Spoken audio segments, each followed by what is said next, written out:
en 1890 aproximadamente, que era uno de los pocos datos que tenían en Japón, y estaban utilizando información del año 900. Eso nos pone en perspectiva de que realmente conocían muy poco acerca de qué tan grave podía ser un tsunami en sus costas.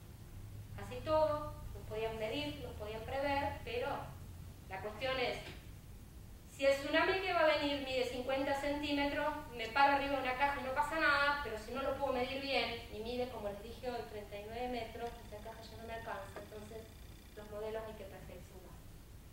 Ese terremoto asociado al tsunami fue lo que involucró a todas estas centrales nucleares que tenemos acá, porque imagínense que además de sacudírsele la Tierra, se le vino una terrible ola. Las centrales nucleares tienen que estar cerca del lugar donde hay agua porque se tienen que refrigerar y no les queda otra que estar cerca justamente del mar.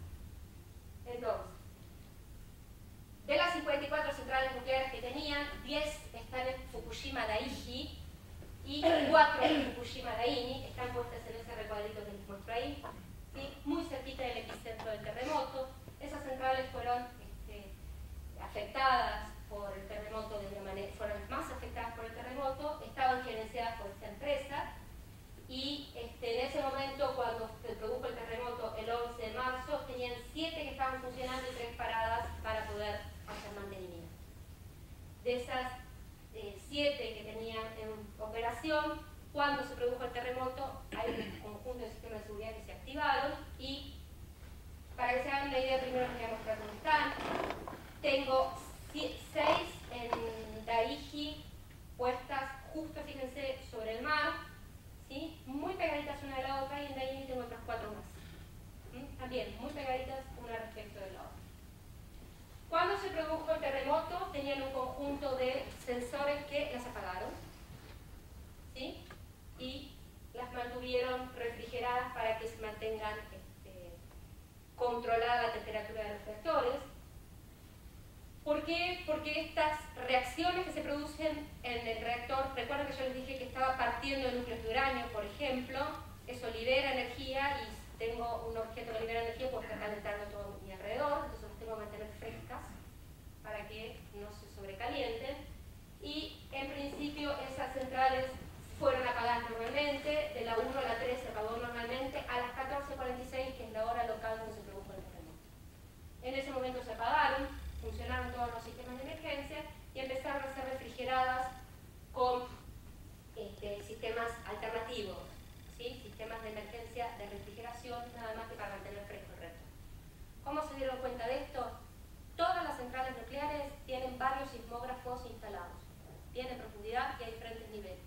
Miden permanentemente las oscilaciones del suelo, no necesitan que alguien los llame por teléfono y les diga se está produciendo un terremoto, ellos automáticamente registran eso y cuando registran apagan. ¿Está? Entonces, después de eso les viene un tsunami.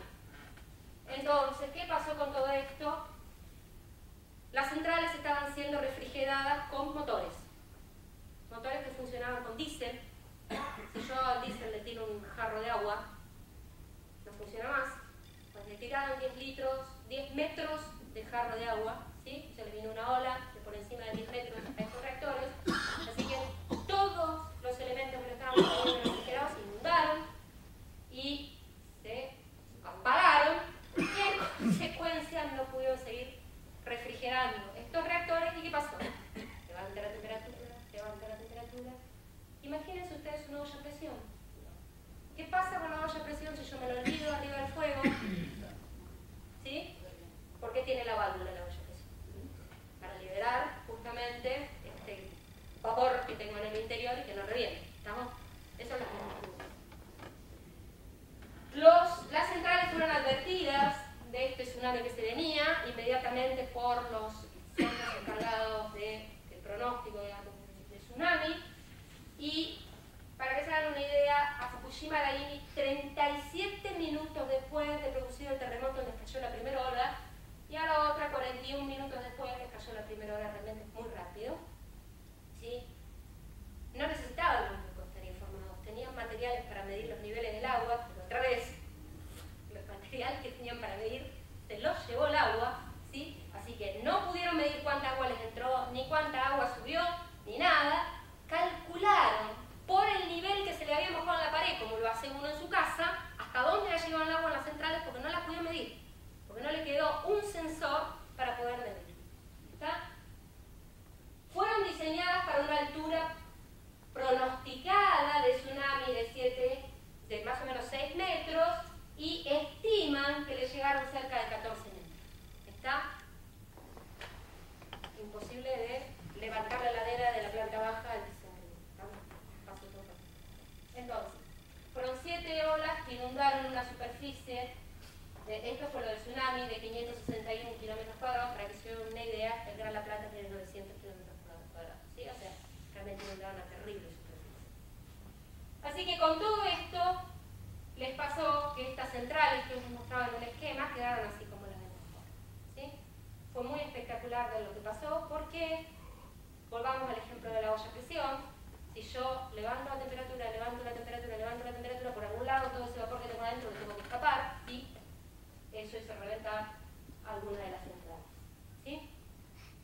Si yo tuviese al lado de una olla a presión una pila de vasos y sale la válvula de la olla a presión, la pila de vasos lo golpea y bueno, fíjense que estas centrales están muy pegaditas al lado de la otra, lo que fue pasando en cierta manera afectó a la otra. Lo mismo pasó en Daini. Daini tiene solamente 4 centrales y se dice que desde el 21 del 4 está apagada establemente, eso significa que la temperatura está controlada y no hay ningún problema. Estas todavía están siendo supervisadas con un poco más de cuidado. Y acá hay una cosa que nos interesaba, porque hablaban muchas veces en los diarios de esta fusión del núcleo, lo correcto, del núcleo del reactor. Recuerden que yo les dije que era la fusión nuclear. Tengo 2 núcleos, los pego y me forman otro. Cuando estoy hablando de la fusión, en los diarios esto apareció muchísimo, estoy hablando de la fundición del núcleo, de que si lo caliento demasiado, el material que tengo dentro se me va a fundir. ¿Sí? Si agarro un cubito de la heladera y lo dejo arriba de la mesa, el cubito se me va a fundir. Eso es a lo que tendrían que haber hecho referencia los diarios, a la fusión del núcleo o fundición del núcleo, cuando el núcleo del reactor, que es como una olla a presión llena de material adentro, se calentó demasiado, este material de acá adentro se fundió y, bueno, pasó lo que pasó. Dijimos nosotros, en una olla a presión, si tengo mucha presión en el interior, sale vapor. ¿Y qué es lo que nos pasa a nosotros si estamos cocinando cuando sale vapor? Me entero de que se está cocinando. ¿Por qué? Pues las partículas de la comida que tengo en el interior salieron con el vapor y me permiten olerla. Entonces, si yo acá adentro tengo partículas radiactivas y sale vapor, esas partículas radiactivas, ¿qué pasó? Salieron con el vapor, ¿sí? Y eso es lo que pasó. Se produjeron pequeños agujeritos en el reactor y las partículas radiactivas que estaban acá se fugaron con el vapor que tenían en el interior. ¿Qué partículas radiactivas? Cesio-137, Io-131, entre otras. Sí, hay otras cosas que salieron del reactor. Pero ¿por qué se fijaban en estas? Porque estas son las primeras que voy a observar cuando se produzca un fenómeno de este tipo. Son las más volátiles, ¿sí? Son las que primero se van a producir. Entonces, si encuentro estas, es que acá adentro, está pasando. ¿Estamos? Por eso se busca. ¿Qué tienen de peculiar estas dos? El yodo es un elemento que se fija en la tiroides. Entonces, volvamos de nuevo al ejemplo del agua. Si yo meto en mi tiroides Io-131, voy a estar desde adentro, ¿sí? Recibiendo la radiación que produzca este elemento, que entre otras cosas es alfa. ¿Está? Entonces lo voy a recibir directo en mi tiroides. El Cesio-137 se parece mucho al potasio que tienen las bananas que nos hacen bárbaros para comer. Entonces, si yo me meto Cesio-137 en el interior, el cesio se confunde con el potasio y va a parar a los mismos lugares. Entonces, desde adentro estoy recibiendo la radioactividad que produzca el cesio. Ahora, ya sé que están produciendo, la pregunta es, recuerdan que yo les dije que para saber si era peligroso no me tenía que preguntar por cuánto tiempo se me pegaban, ¿no? Cuánto tiempo vive cada uno. Estos dos elementos tienen un tiempo de vida muy diferente. El Io-131 vive 8 días. ¿Qué significa esto? Si tengo 100 elementos o núcleos de Io-131, al cabo de 8 días, ¿cuántos me quedan? 50. Y al cabo de 8 días, 25. Y entonces en un mes más o menos no me quedó ninguno. El Cesio-137 vive 30 años. Así que si tengo 100 elementos, al cabo de 30 años voy a tener 50, al cabo de 60 voy a tener 25, al cabo de 90 voy a tener 12,5, o sea, toda mi vida lo voy a ver. ¿Sí? ¿Está? Si se va al medio ambiente, voy a saber que existe siempre. Ahora, este elemento en particular tiene una profilaxis, por decirlo de alguna manera, bastante conocida, después de años de estar entendiendo qué hace la radioactividad, que es la siguiente: la tiroides es capaz de aceptar una cierta cantidad de yodo y no más. Entonces, si yo sé que hay yodo 131 en el ambiente, o que puede haber yodo 131 en el ambiente, le doy a la gente yodo para saturar la tiroides, y entonces todo el yodo 131 que empiece a incorporar lo desecho, porque la tiroides no necesita más yodo. ¿Está? Entonces, ese es un método para poder prevenir que el yodo 131 sea incorporado en el organismo y las personas estén protegidas. ¿Está? El cesio 137 es más complicado. Por suerte, pese a que vive 30 años, en el organismo no permanece más de 100 días, entonces más o menos uno, si se la está ingeniando, puede acomodar las cosas como para proteger a las personas. Pero con esto tengo que tener un poquito más de cuidado. ¿Está? Entonces, ¿los japoneses sabían esto? Sí, lo sabían perfecto. Por eso, a las personas que estaban cerca de las áreas en las cuales se detectó, no se percibió que podía haber, los japoneses midieron esto. En los lugares en los que se midió esto, dijeron: un momento, si esto está en el aire, ¿qué dijimos hoy? Si está en el aire, me lo respiro, me lo puedo meter, entonces de alguna manera tengo que proteger a las personas porque no quiero que se detecte. ¿Está? Entonces, ¿cómo roxificaron? ¿Cómo actuaron para poder tener en cuenta todo esto? Primero y principal, yo les dije, la radiación no se ve, no se huele, no nada, así que alguien tiene que observarla, así alguien me tiene que decir que existe, y así fue como hicieron. La empresa que era la encargada de estos reactores rápidamente informó al gobierno que era lo que estaba pasando para seguir los protocolos que se establecen en caso de accidente nuclear. ¿Por qué lo prevén? Porque una planta nuclear es una cosa que es una industria, como puede ser una petroquímica, que puede tener un cierto riesgo, y bueno, existen protocolos de alerta a las personas en caso de que exista un accidente. Por supuesto que no pensaron nunca que el accidente iba a ser esto. Ellos pensaron un accidente al estilo de Chernobyl, una cosa que a la central le pasó y por eso puede afectar a gente, pero no que les pasó el mar por arriba de la cabeza. ¿Está? Entonces, bueno, así todos siguieron todos los elementos, avisaron, empezaron a informar del estado de emergencia de las centrales y comenzaron con lo que es la protección de las personas, que es empezar a alejar a la gente del foco donde se está produciendo radioactividad. Ustedes, la mayoría deben haber pasado por sacarse una placa radiográfica, no es el mismo tipo de radiación, pero uno lo puede imaginar. A partir de ahí, la persona que me saca la placa radiográfica no se queda a tomarme la mano, se va, ¿sí?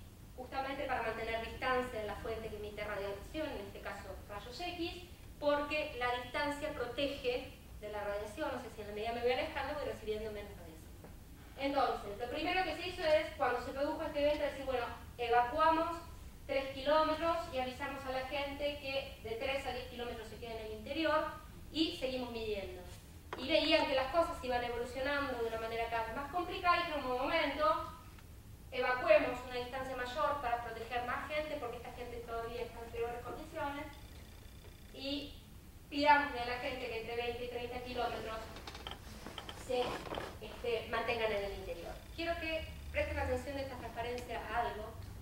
El terremoto se produjo el 11 del 3, 14:46, y el aviso de evacuación se dio el 12 del 3. O sea, al día siguiente ya estaban evacuando a la gente. ¿Está? Rápidamente, ni bien se tuvieron los primeros problemas, se empezó a evacuar a las personas. No se esperó. ¿Por qué les digo esto? Un accidente también muy grave que sucedió es el de Chernobyl. Ese accidente se produjo en el año 1986, cuando existía, con lo que nosotros crecimos, que fue la Unión Soviética, ¿sí? Ahora Rusia, ¿está? Y en ese momento no se pretendía informar a la gente porque no era bueno que el este se entere de lo que pasaba en el oeste, o que los buenos se enteren de lo que pasaba en los malos, dependiendo del lugar que uno está parado, ¿sí? Entonces se tardó más de 7 días en evacuar a las personas, ¿sí? Con todos los problemas